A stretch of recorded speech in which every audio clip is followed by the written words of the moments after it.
आपके साथ विजेंद्र विजय।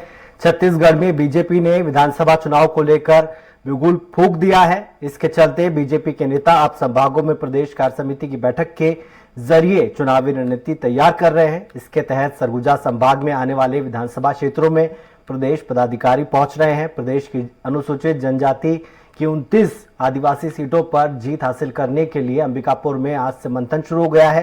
बैठक के दूसरे दिन में संभागीय जनजाति सम्मेलन का आयोजन किया जा रहा है। इस पर कांग्रेस तंज कर रही है। कांग्रेस का कहना है कि बीजेपी इतनी आदिवासी हितैषी है तो आरक्षण बिल पर राज्यपाल से हस्ताक्षर कराए। विधानसभा चुनाव 2023 की तैयारियां प्रदेश में तेज हो चुकी हैं। प्रदेश की प्रमुख विपक्षी पार्टी बीजेपी ने अभी से रणनीति बनाना शुरू कर दिया है और हर जिले में पार्टी बड़े कार्यक्रम कर रही है। इसी के तहत भाजपा प्रदेश कार्य समिति की बैठक इस बार आदिवासी अंचल अंबिकापुर में हो रही है। 2 दिनों तक चलने वाली बैठक में मिशन 2023 की रणनीति बनेगी। इसके साथ ही राष्ट्रीय कार्य समिति में कार्य योजना के बारे में भी जानकारी दी जाएगी। इस बैठक में दूसरे दिन क्षेत्र के आदिवासी समाज को साधने जनजातीय अधिकार सम्मेलन का आयोजन किया जा रहा है, जिसमें 50,000 से अधिक जनजातियों को शामिल किया जाएगा।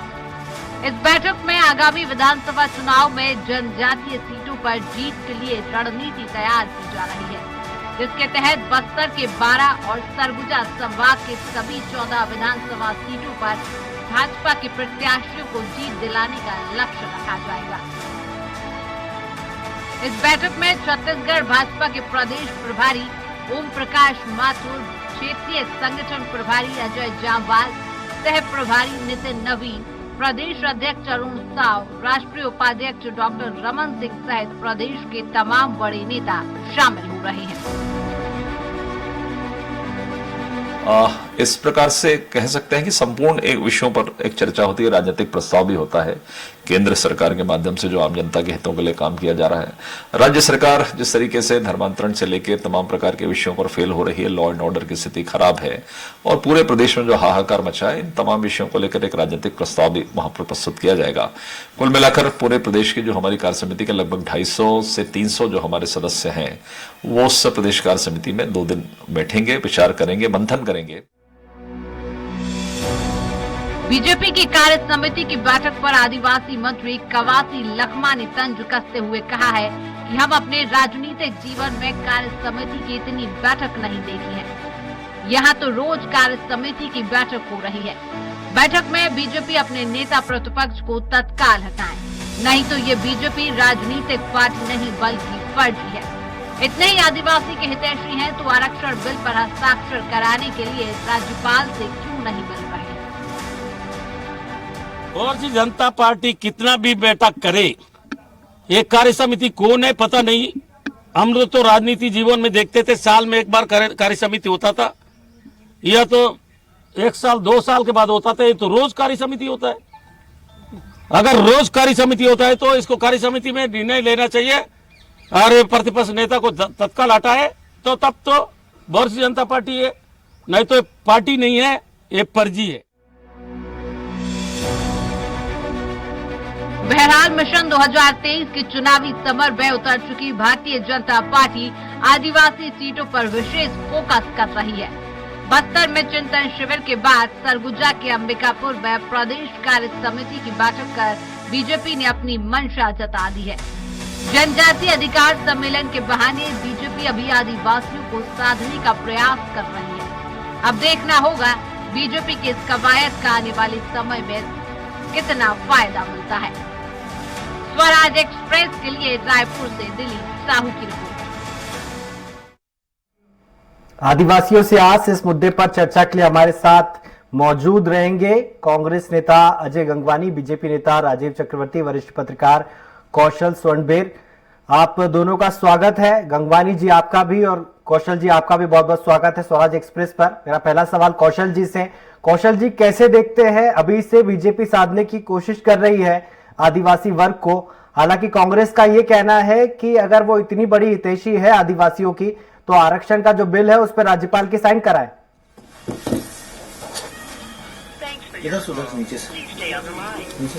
देखिए विजेंद्र जी, निश्चित तौर पे छत्तीसगढ़ में जो सत्ता का जो समीकरण है वो आदिवासी सीटों से तय होता है, क्योंकि छत्तीसगढ़ में बस्तर और सरगुजा दो ऐसे संभाग हैं जहां पर आदिवासी सीटों का जो गणित है, कहा जाता है कि छत्तीसगढ़ में आदिवासी सीट जिसके साथ है सत्ता के लिए आसान राह हो जाती है। और कहीं न कहीं भारतीय जनता पार्टी इस चीज को अच्छे से समझती है और पिछले लगातार जो 3 सालों सत्ता में रही है उसके पीछे भी कारण यही रहा कि आदिवासी सीटों पर भारतीय जनता पार्टी के जो प्रत्याशी विजयी रहे हैं। लेकिन पिछले चुनाव में आप देखेंगे कि जो 29 जो सीट है उसमें से 3 या 4 मुश्किल जो सीट है वो आदिवासी के पास है, मतलब बीजेपी के पास है, बाकी कांग्रेस के पास है।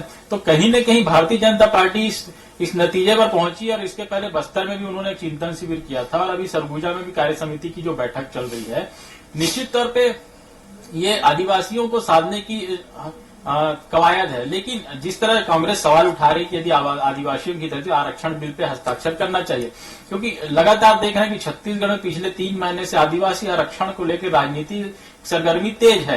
भारतीय जनता पार्टी और कांग्रेस दोनों एक दूसरे पर आदिवासी विरोधी होने के आरोप लगाते हैं और कभी एक दूसरे पर आदिवासी हितैषी होने की बात कहते हैं।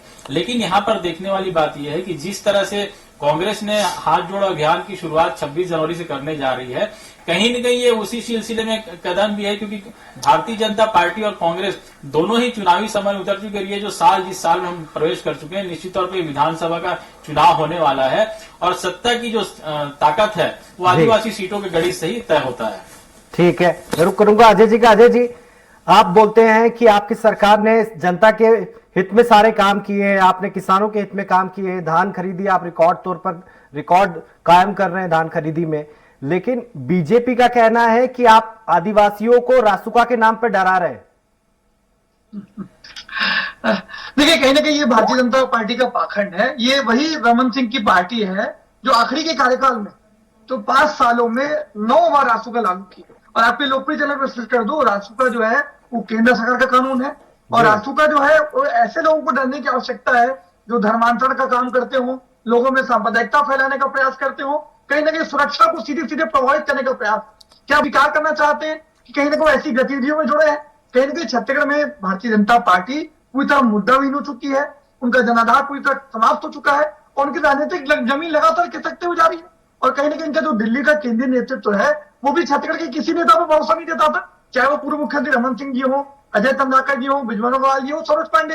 क्या कहीं ना कहीं भारतीय जनता पार्टी छत्तीसगढ़ में बिना दूल्हे की बारात है? आज किसी व्यक्ति को मुख्यमंत्री के रूप में प्रोजेक्ट नहीं करना चाहते। लेकिन कहीं ना कहीं मैं मुख्य मुद्दे पे आ जाऊं, आज की जो चर्चा आदिवासी सीटों पे, आज कहीं ना कहीं कहा जाता है कि बस्तर की जो 12 आदिवासी सीटें हैं उन्हें सत्ता की कुंजी माना जाता है।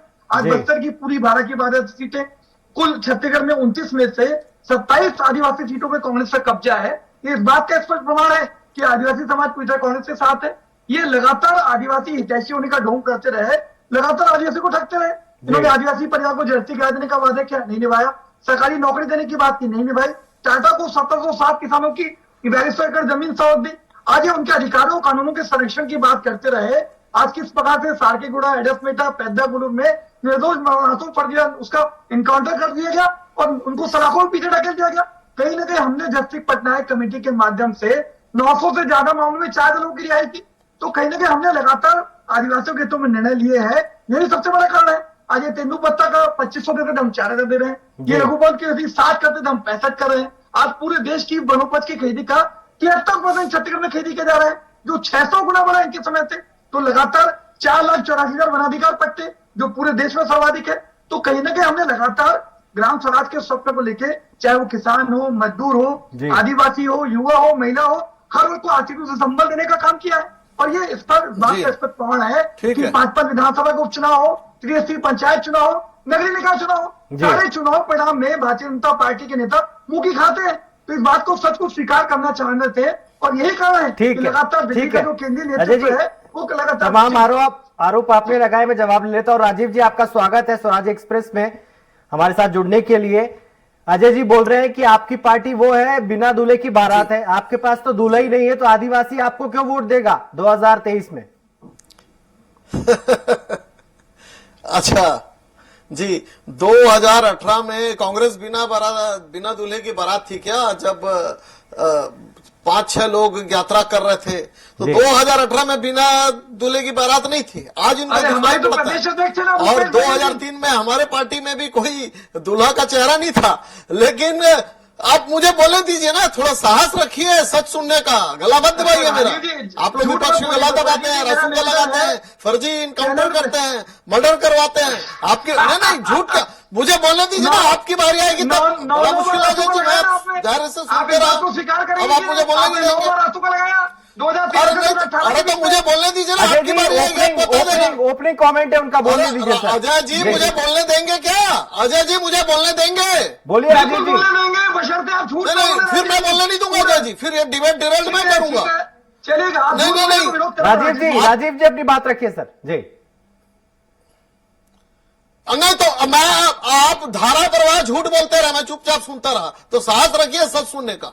आप तो अभी प्रवचन दे रहे थे ना, पूरा झूठ का पुलिंदा था। आप सुन लीजिए, कांग्रेस पार्टी आदिवासियों की शोषक रही है। ये वही कांग्रेस पार्टी है जो हमेशा कहती थी कि बस्तर बीमारू क्षेत्र है, बस्तर काला पानी है, सरगुजा काला पानी है। ये वल्लभ भवन में गूंजता था भोपाल में, जब मध्य प्रदेश और छत्तीसगढ़ एक था। और वहां क्या होता था? नमक के बदले चिरौंजी का व्यापार होता था, आदिवासियों के साथ शोषण होता था, जिसकी वजह से नक्सलियों ने वहां पर पांव पसारा।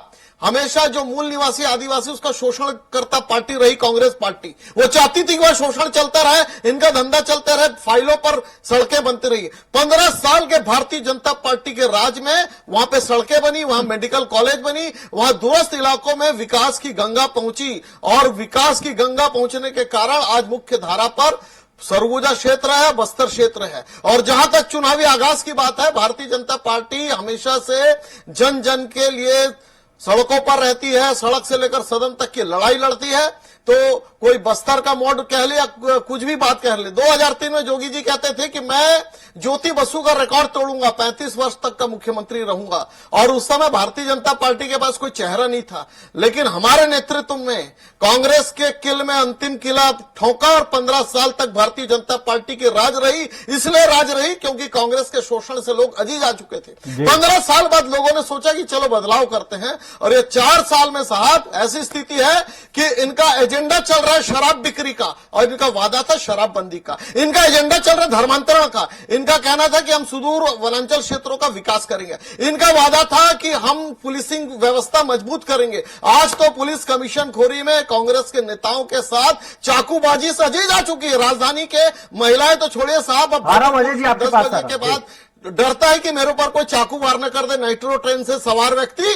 क्योंकि इसलिए करता है कि कांग्रेस पार्टी सुनियोजित ढंग से अपराधियों के साथ, पुलिस के साथ मिलकर नागरिकों के ऊपर हमले हो रहे हैं और पुलिस चुपचाप बैठी हुई है। यहां पर अराजकता की स्थिति, आप गली गली में चले जाइए, अनियमित कर्मचारियों का बड़ा रेला। आप कहीं पर चले जाइए, मितानी बहनों की बहुत बड़ा रेला, पूरा रायपुर, बिलासपुर, अंबिकापुर, कोई भी क्षेत्र में चले जाइए, कर्मचारी आक्रोशित है, जूनियर डॉक्टर आक्रोशित है। यह अराजकता का माहौल कांग्रेस पार्टी ने पैदा कर दिया पिछले 4 साल में कि जनता अब कहती है कि बहुत हो चुकी भूपेश सरकार, अब की बार भारतीय जनता पार्टी की सरकार। तो ये कांग्रेस पार्टी जो झूठ दमन की राजनीति कर रही है, राजनीति प्रतिशोध ले रही है अपने विपक्षियों से, अपने पत्रकारों से। पत्रकार लिखने के लिए लामबंद नहीं है, उनको नौकरी से हटा दिया जाता है, पत्रकारों को जेल में ठूस दिया जाता है, टीवी चैनलों का विज्ञापन बंद कर दिया जाता है। जिस प्रकार से उनके जो आय का स्रोत है, ये जो अत्याचार और अनाचार केवल कांग्रेस पार्टी कर सकती है। ठीक है राजीव जी, 1974 का आपके पत्रकारों का जिक्र किया, आपके नजदीकी कौशल जी बैठे हुए, एक बार रियलिटी टेस्ट कर लेते। सर, क्या वाकई में पत्रकारिता करना मुश्किल है छत्तीसगढ़ में, जिस तरह का जिक्र राजीव जी कर रहे हैं? नहीं, इनको मत घसीटिए। ये देखो झूठ बोल के फंस चुके अपने में। आप देख लीजिए कौशल जी, कौशल जी, मैं भी चाहता हूं कि छत्तीसगढ़ की जनता सुने ये क्या कहना चाहते हैं, क्या झूठ और भ्रम फैलाने का। हाँ ठीक है, कौशल जी जवाब दीजिए। किशोर शुक्ला के ऊपर कांग्रेसियों गुंडों ने हमला किया। रंजन जायसवाल आज तक जेल में बंद है, सरगुजा के जेल में विज्ञापन काटे जाते हैं पत्रकारों को नौकरी से कौशल जी को बोलने दीजिए। यहाँ पर एक पुलिस का अधिकारी डंडा लेकर बैठे हैं। कौशल जी बोलिए। निवेदन है, आपका दायित्व है जी। जी कौशल जी। विजेंद्र जी देखिए, देखिए, निश्चित तौर पे कानून सबके लिए है। यदि कानून के ऊपर कोई जाएगा तो उसके ऊपर कार्रवाई होती है।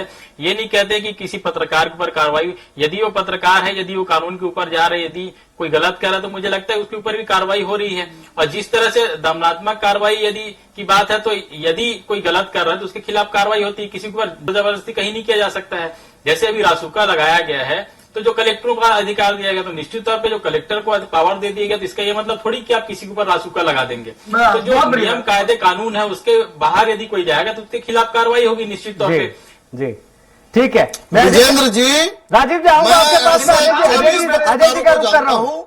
जो श्रमजीवी पत्रकार बन अजय जी को शांत कर लीजिए पहले। राजीव जी सरकार में आऊंगा आपके पास। जेलों के शिक्षकों के पीछे छोड़ दिया, उनके बच्चों को जेल में बैठा दिया था।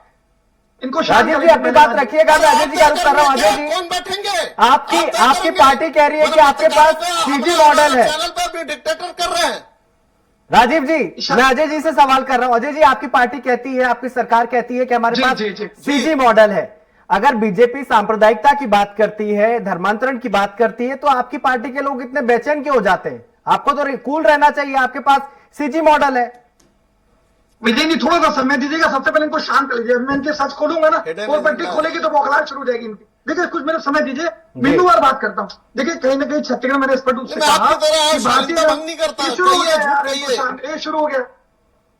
हो गया। राजीव जी कुछ बोलना चाह रहे, पूरा बात कर लीजिए। मैं शुभ होकर सुन लेता हूँ। अगर आप यही चाहते हैं तो यही कर लीजिए। अपनी बात पूरी कीजिए अजय जी।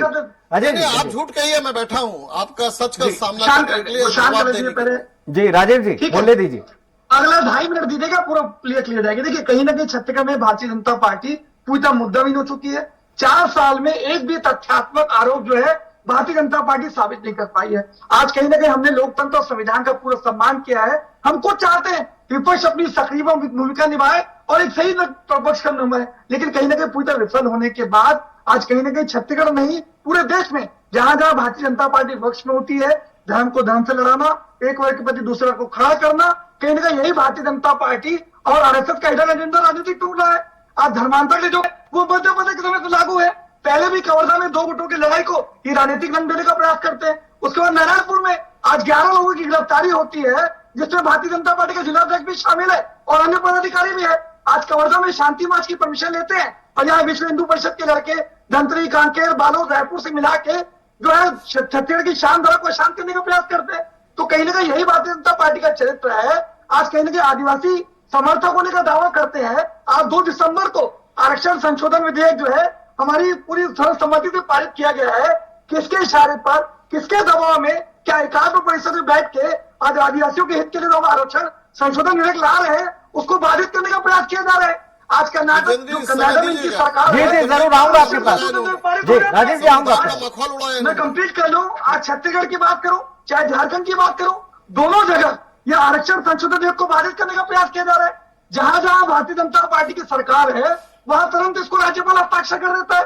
क्यों छत्तीसगढ़ के साथ दोहरा व्यवहार किया जा रहा है? क्यों आरक्षण के जो संशोधन विधेयक को लागू करने से रोका जा रहा है? ये स्पष्ट बात है। आज पहले बस्तर में चिंतन शिविर लगाते हैं, आज फिर सरगुजा में बैठ के जनजातीय अधिकार शिविर लगाने का प्रयास करते हैं, परंतु छत्तीसगढ़ आदिवासी जानता है कौन वादा निभाने वाली सरकार है और कौन वादा खिलाफी करने वाली सरकार। आज बस्तर की पूरी 12 की 12 सीटें, सरगुजा की 14 की 14, कुल 29 में से 27 सीटों पर कांग्रेस का कब्जा है। तो कहीं ना कहीं यही सबसे बड़ा बौखलाहट का कारण है। 4 साल में आप 4 प्रदेश प्रभारी बदल लेते हो, 4 प्रदेश अध्यक्ष बदल लेते हो, आप नेता प्रतिपक्ष बदल लेते हो, आपके पास कोई मुख्यमंत्री का चेहरा नहीं है। आज कहीं ना कहीं छत्तीसगढ़ अजय जी आपने पीएल पुनिया को क्यों बदला? फिर वो तो संगठन की प्रक्रिया है।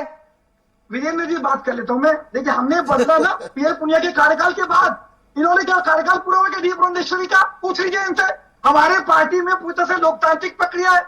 आज इनका राष्ट्रीय अध्यक्ष बदलता है जेपी नड्डा, क्या कोई डेलीगेट बने, हमारे पदाधिकारी कहीं भी बदले जा सकेंगे। तेलंगाना का चार्ज दिया गया, वो महासचिव है, आप उनकी चिंता मत करिए, आप अपनी पार्टी की चिंता कर लीजिए। आपके जो प्रवक्ता धारापराग प्रवचन भाजपा में है, सुप्रीम कोर्ट के लॉयर। अभी शांत करा लीजिए, मैं कंप्लीट करूँ। राजीव जी इनको कंप्लीट करने दीजिए। जी देखिए बहुत छोटा सा उदाहरण दे दूं, ये पार्टी विद डिफरेंस का दावा करते हैं। कंप्लीट करेंगे भैया, जेपी नड्डा इसके बाद आपके पास आ रहा हूं मैं। चुना आज विजेंद्र जी बता दे, जेपी नड्डा के लिए कोई डेलीगेट बनाया गया? क्या कोई वोटिंग हुई? क्या लोकतांत्रिक संवैधानिक प्रक्रिया का पालन किया गया? ऐसा कुछ हुआ क्या?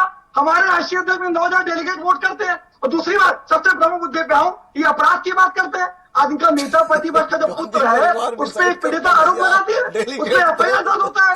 आदिवासी बालिका का रेप का आरोप लगता है। क्या ऐसे व्यक्ति को अपने पद से? ठीक है अजय जी, आपके आरोपों को जवाब ले लेते हैं राजीव जी। अरे यहाँ की राजीव जी, आप वो अजय जी बोल रहे हैं कि आप धर्म से धर्म को लड़वाते हैं। अगर आपने 15 साल में इतना अच्छा काम किया तो आदिवासियों ने आपको क्यों नकार दिया फिर 2018 में? मेरे विजेंद्र जी, मेरा एक ही प्रश्न का जवाब दीजिए। मेरा निवेदन है जी। कि आदिवासी हितैषी होने की बात करते हैं। तो आज एक आदिवासी बालिका, आदिवासी बालिका नेता प्रतिपक्ष के पुत्र में अपराध। ठीक है अजय जी, उनको जवाब देने दीजिए राजीव जी, ओवर टू यू। लेकिन विजेंद्र जी, बहुत दुर्भाग्यपूर्ण, आपके चैनल के माध्यम से मैं हाथ जोड़ के अजय जी से भी निवेदन करता हूं कि अपने शीर्ष नेतृत्व से बात करें। जो पोप जॉन पॉल का हिडन एजेंडा था कि व्यापक रूप से धर्मांतरण, कहीं न कहीं इतने वर्षों बाद एजेंडा छत्तीसगढ़ में फलीभूत हो रहा है। एक बार 2001 से 2003 मोदी जी के समय और अभी भूपेश जी के समय, जब नारायणपुर का जो एसपी चिट्ठी का एसपी चिट्ठी लिखता है, और मेरा निवेदन है, मैं उस मुद्दे पर भी आऊंगा, उस पर भी आऊंगा सर। अजय जी, मैं आपको पत्र लिखूंगा इस संदर्भ में। अजय जी, मैं एकदम शालीनता से सुना, कृपया सुन लीजिए, अगर साहस है नहीं तो आप बोलते रहिए, तो नैतिकता के नाते सुन लीजिए। कम से कम 16 जगह पे आइडेंटिफाई की है भारतीय जनता पार्टी की जांच टीम ने, जहां पर पुलिस, जहां पर प्रशासन, इन लोगों ने मुख्यमंत्री के आवास से लेकर धर्मांतरण का काम किया, और जहां हमारे लोग धर्मांतरण को रोकने गए उनको पुलिस पार्टी ने उनको जेल में डाल दिया, उनके ऊपर गंभीर धाराएं लगा गई, गैर जमानती धाराएं लगा गई। आज वो जेल में शिक्षकों में कोई बात नहीं। आप तो 1974 में हमारी पूरी लीडरशिप को बंद कर दिए थे। आप 1992 के बाद आपने हमारी लीडरशिप को बंद कर दिया था। आप हमारे भारत राष्ट्रीय एकता की यात्रा में हमारे अडवाणी जी को आपने गिरफ्तार कर दिया था। राम मंदिर के समय आपने गिरफ्तार, हम नहीं डरते। आपकी पुलिस, आपकी अदालत, अजय जी, राजीव जी, आप दोनों को टोकते हुए मैं रुक करूंगा कौशल जी का। कौशल जी, आप देख रहे हैं चुनाव नवंबर में होने हैं, लेकिन राजनीति अभी से चरम पर है। कैसे देखते हैं आप? बीजेपी तैयारी अभी से कर रही है, कांग्रेस यात्रा निकाल रही है, हाथ से हाथ जोड़ो, आप जिसका आपने जिक्र किया था। आपको क्या लगता है कि जो आदिवासी है कितना बड़ा फैक्टर होंगे 2023 के चुनाव में? कौशल जी, आपके समय वाले 15 साल में आपके राजेश पुरा जी जाके रामपुर में प्रार्थना सभा करते थे।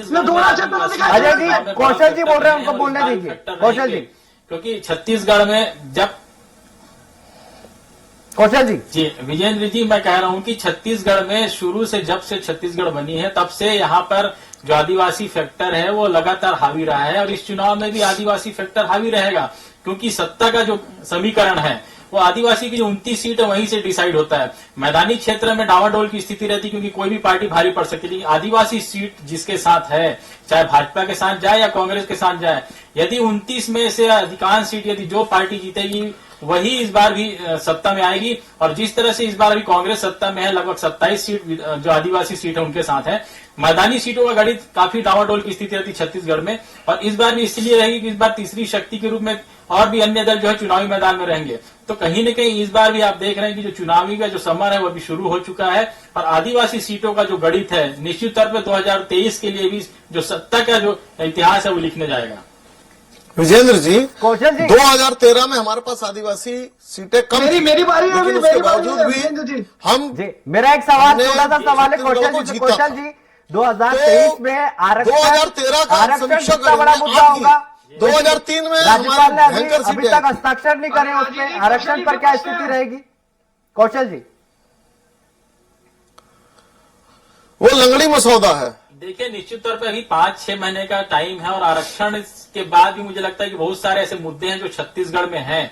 आरक्षण भी निश्चित तौर पर एक मुद्दा रहेगा, लेकिन उसके पहले मुझे लगता है कि कुछ ना कुछ ऐसा, चूंकि हाई कोर्ट में भी सुनवाई चल रही है, सुप्रीम कोर्ट में भी सुनवाई चल रही है, तो कुछ ना कुछ ऐसा डिसाइडिंग फैक्टर आ जाएगा, क्योंकि आरक्षण इतने समय तक बाधित नहीं किया जा सकता।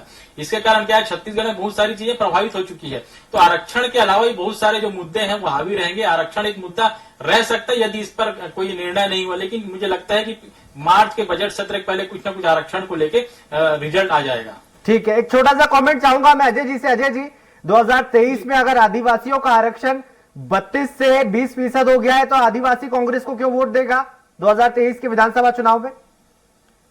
देखिए, बहुत स्पष्ट करूं विजेंद्र जी, आपके लोकप्रिय चैनल पे छत्तीसगढ़ का आदिवासी समाज ये बहुत अच्छा और याचिका भी इन्हीं के पार्टी का लोग लगाते हैं विजेंद्र जी, कांग्रेस ये आरक्षण के खिलाफ याचिका ये लोग लगाते हैं। छोटा सा जवाब दीजिए, समय की कमी है अजय जी। शांत हो गए राजीव जी। बहुत- देखिए, हमारे नियत नीति और मंशा स्पष्ट है। हमने विधानसभा में सर्वसम्मति से आरक्षण संसद में पारित किया। आज किसके इशारे पर, किसके साजिश पे, किसके षड्यंत्र से राज्यपाल महोदय हस्ताक्षर नहीं कर रही है? कौन जो है आदिवासी नहीं तो वो मसौदा लग रहा है विजेंद्र जी, उस मसौदे में बहुत सारी गड़बड़ियां जिससे कोर्ट में चैलेंज करके वापस 20% में लाया जा सकता है। उस मसौदे को कोई स्वीकार नहीं कर सकता।